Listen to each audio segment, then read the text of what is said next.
Hello people, I am Sky Demolisher and welcome back to another From the Collection Fridays, a series where I take things from my collection and show it to you, my viewers. And this week it is my Takara Tomy and Hasbro Transformers the Movie Masterpiece Series Jazz. Now, if you've seen previous episodes or you've ever listened to me talk about Transformers, you know that Jazz is my favourite Transformer.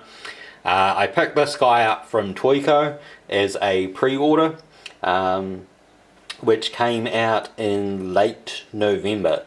Now this won't be like a review of him, I'm not reviewing him. I'll show you some of the nifty things about him.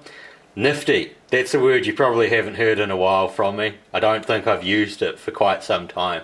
I tried to get out of the habit. So I won't be putting him into his car mode. It took me ages to get him transformed to look like this. And you would have seen him a little bit earlier in one of my 12 Days of Anime videos. So, what I will do is I will show you the box, because I know some people like the box. So it shows Jazz in his car mode, his robot mode, and there is a little Sam Witwicky holding the Allspark cube. On the side is another one, the vehicle mode with the weapon stored and Sam. The top is Masterpiece, blah blah blah. The bottom is legal details that I don't think most people care about. And the other end is like Jazz, try to get it in a better shot there, Jazz standing above his robot mode, and then the back, the posability. So you need additional support to do that, but he is capable of holding it if you're good enough at it. It comes with the Sam and Allspark, the vehicle mode. It shows the lower half after he's been ripped apart, which is his spinal cord thing. So if you get the Masterpiece Megatron, you can remake that look and have him ripped in half if you really want to. I won't be doing that. And then it shows the visor. So his visor can be moved up and down. I'll show you that myself. And his articulated hands. So just get rid of the box, because I don't think you really care about the box. You care about the bot, like I do. So you can see I've got him posed with his gun. It's actually quite nicely done. It poses well with it. Hopefully this is going to focus. It's a well detailed weapon.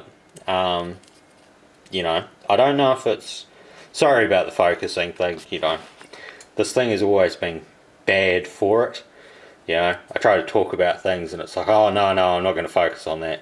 You can see that it's, you know, very well set out. It's nicely painted. That's where his hands slot in. You know, it's not just plain plastic, which I think is what the earlier versions of him were like. You know, like the original movie release and stuff. Zoomed in like that. You can see the articulation in his hands, so they just pull apart. If I zoom in a little bit there and hopefully it focuses, you'll see that there are joints at the finger bits, so you can actually have him sort of a bit different pose. Now they are a little fiddly for claws and stuff. I mean, they are pretty small. Hopefully that's got it. So it's a bit of a mangled hand look, but you can see the detail that they put into him. Like, they've done a really good job. He looks just like he does in the film pretty much. Of course, like slight differentiations because of the fact that he's a toy and not, you know, a CGI model. The visor bit, you just sort of, if I remember right, yeah, see, top up his head and then slide that back and then back down, and then you got a better look at his face, if that zooms. There we go. Makes him look a bit like a kangaroo, and that's kind of why I don't like having the visor down. Now the visor can be a little difficult to slide back out, unfortunately, because it is a pretty small piece. So I'll just zoom out again to, I think about there should do. I'll give you a spin of him so you can see what he's like detail wise. He seems to be a combination of die cast metal and plastic. They did quite a good job of that chrome look for him, and where he's got like the red highlights in his bot mode and stuff, all of that is very, very clear. Articulation wise, he's pretty well articulated. You know, you've got the arm movements, you know, 360, you can actually see the joint there. It's got like a bicep swivel, elbow. The hands don't really spin, but I guess you don't really need them purely because, you know, he's got that splayed finger thing, so they kind of just look like that. Articulation at the knee, he was a little difficult at, like, for this sort of stuff to get this all lined up. Some of the instructions weren't particularly clear, and he does have a, if it zooms in enough on it, he does have a license plate number. I don't know if you'll be able to read it, but it does have the license plate number and everything. He stands fairly well.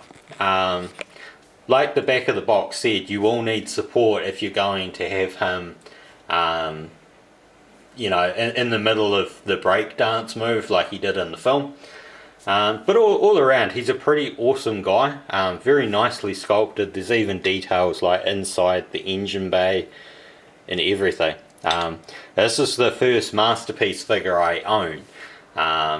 Mainly because they're normally really, really expensive. I think originally this was like $160 New Zealand, and I got him for $100, which then brings it into the, you know, the price range for free shipping in New Zealand from Toyco.